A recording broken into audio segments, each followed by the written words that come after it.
शिवसेनेचं विभाजन झालं, तो 5 वर्षाचा कालखंड संपला. आता नवीन कालखंड सुरू झाला आणि आपला नियम आहे. आपणही विधान भवनात हक्कभंग समितीमध्ये काय करतो, एखादा हक्कभंग मागच्या सत्रात असेल तर तो पुढच्या 5 वर्षात येत नाही. आणि म्हणून मला व्यक्तिगत रीतीने वाटतं की आता सुप्रीम कोर्टाचा जो काही निर्णय होईल त्या निर्णयाचा कोणताही तुम्ही जर बघाल तर प्रतिकूल परिणाम होऊच शकत नाही. कारण आपल्याकडे लोकशाहीमध्ये त्यांनी जनतेमध्ये जाऊन ते पुन्हा निवडून आले, तर आता प्रश्नच संपला. आणि ते स्वतःच्या नावानी, स्वतःच्या कर्तृत्वानी, स्वतःच्या विचारांनी, स्वतःच्या नेतृत्वानी निवडून आले, तर हा प्रश्न उपस्थितच होऊ शकत नाही. पण मग कपिल सिब्बल जोरदार बाजू जी आहे ती मांडलेली आहे आणि हा पक्षच मुळात ठाकरेंचा आहे, चिन्ह ठाकरेंचा आहे, अशा प्रकारे तरी बाजू नाही. आता प्रश्न आमदारांच्या अपात्रतेचा असू शकत नाही.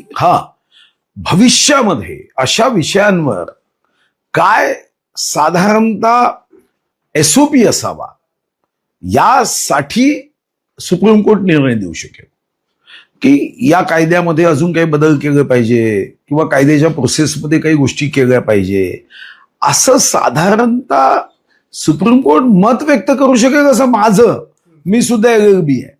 माझं व्यक्तिगत मत आहे की मागच्या 5 वर्षातल्या कालावधीच्या संदर्भात या 5 वर्षात अपात्र पात्र हा विषयच नाही आहे.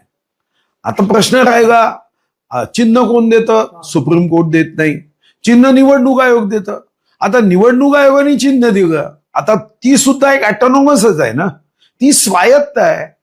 तर सुप्रीम कोर्टाला निवडणूक आयोगाच्या या स्वायत्ततेच्या बाबतीमध्ये निर्णय देता येईल का, ही शक्यता सुद्धा तपासावीच लागेल. तो पक्ष आणि चिन्हावर काही निर्णय झाला तर आता आमदार निवडून आलेले आहेत, ते लक्षपती निवडून आले तर काय परिणाम? कधीच अपात्र होऊ शकत नाही.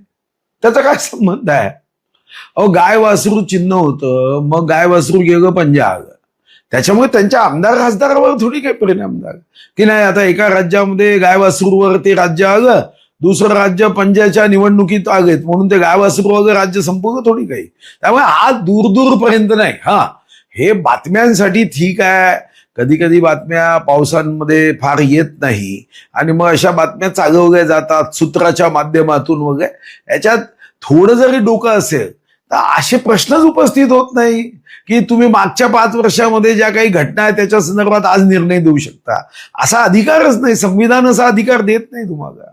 मनोज जरांगे पाटीलने पुन्हा एकदा आंदोलनाचा इशारा दिलाय.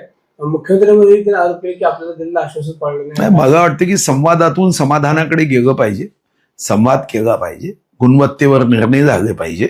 आणि त्या संदर्भात शेवटी समाज कोणताही असू द्या, महाराष्ट्राच्या प्रगतीमध्ये प्रत्येक समाजाचं एक स्वतःचं योगदान आहे, त्यांचं महत्व आहे. प्रत्येक समाजामध्ये असणारा तरुण तरुणी, विद्यार्थी विद्यार्थिनींना त्यांच्या उज्ज्वल भविष्यासाठी पुढे जाण्याचा अधिकार हा संवैधानिक अधिकार आहे. आणि म्हणून मराठा समाजाच्या प्रगती उन्नतीमध्ये महायुतीचं सरकार हे नेहमीच अग्रेसर राहतं. मान्य देवेंद्रजी यामध्ये लक्ष देतात, आमचे चंद्रकांत दादा पाटील देतात, आशिष शेलार देतात, स्वतः विनोद तावडेजी यामध्ये लक्ष देतात. आणि महत्वाचं 2 उपमुख्यमंत्री आहेत ते मराठा समाजाचेच आहेत, सन्मान्य एकनाथ शिंदेजी आणि सन्मान्य सुनेत्राताई पवार. तर ते मराठा समाजाच्या भविष्यासाठी या सर्वांनाच त्यांचं भविष्य उत्तम व्हावं यासाठी काहीतरी चांगलं झालं पाहिजे असं त्यांनाही वाटतं, म्हणून हा प्रश्न उपस्थित होतो. पुन्हा एकदा मुख्यमंत्री बदलायची चर्चा सुरू झालेली आहे, त्याबद्दल काय सांगाल? असं आहे की या चर्चा कारण नसताना मला वाटतं की आपण चर्चेत आणतो. कशासाठी या चर्चा होती, काय कारण आहे, म्हणजे याचं काहीतरी तर्क आहे का, कशासाठी बदलवतील? आणि म्हणून मला वाटतं की असा विचार करणाऱ्यांनाच चॅनलमधून बदलवलं पाहिजे. आपण मग आता अमित शहाना भेटायला शिंदे गेले होते किंवा दिल्ली दौरे असतात, त्यामुळे चर्चा वारंवार मीडियामध्ये येत असतात. अरे ते आमच्या महायुतीचे घटक आहे काय, त्यांची अमितभाईंची कट्टी आहे का?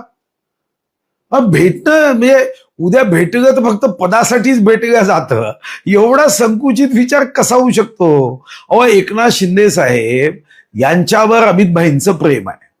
आता अमितभाईंचं प्रेम आहे, देवेंद्रजीवरही अमितभाईंचं प्रेम आहे, तर भेटायला नाही जायचं का?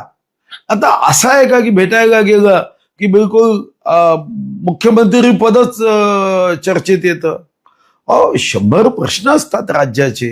शेवटी हे राज्य या देशामध्ये नंबर 1चं राज्य आहे, पुढेही राहावं, यापेक्षाही पुढे जावं, या भावनेने एकनाथ शिंदे साहेब जर भेटत असतील तर अशी चर्चा करणं की ती मुख्यमंत्री पदासाठी भेटताय, मला वाटतं की हे गैर आहे, त्यांच्यावर अन्याय करणार.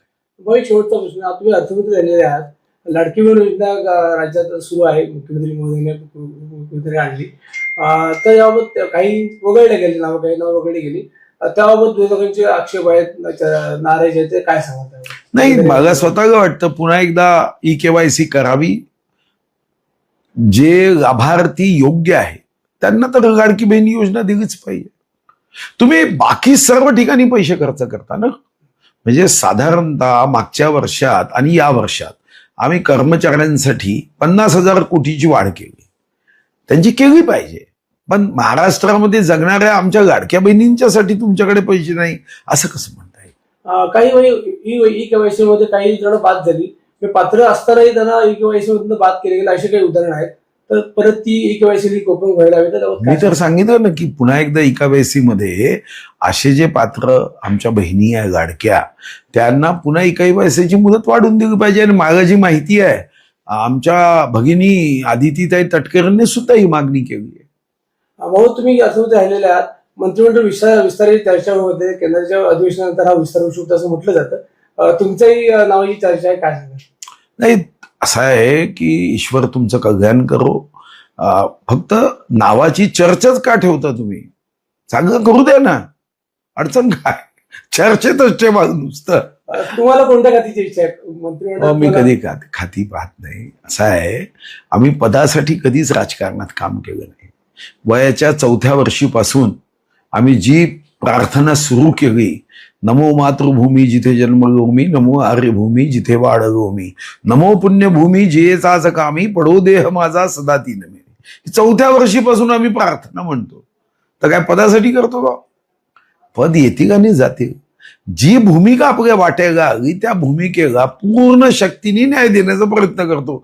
सभागृहामध्ये जनतेचे प्रश्न मांडतो, सामान्यांचे प्रश्न मांडतो, आणि ते प्रश्न मी तीव्रतेने मांडले.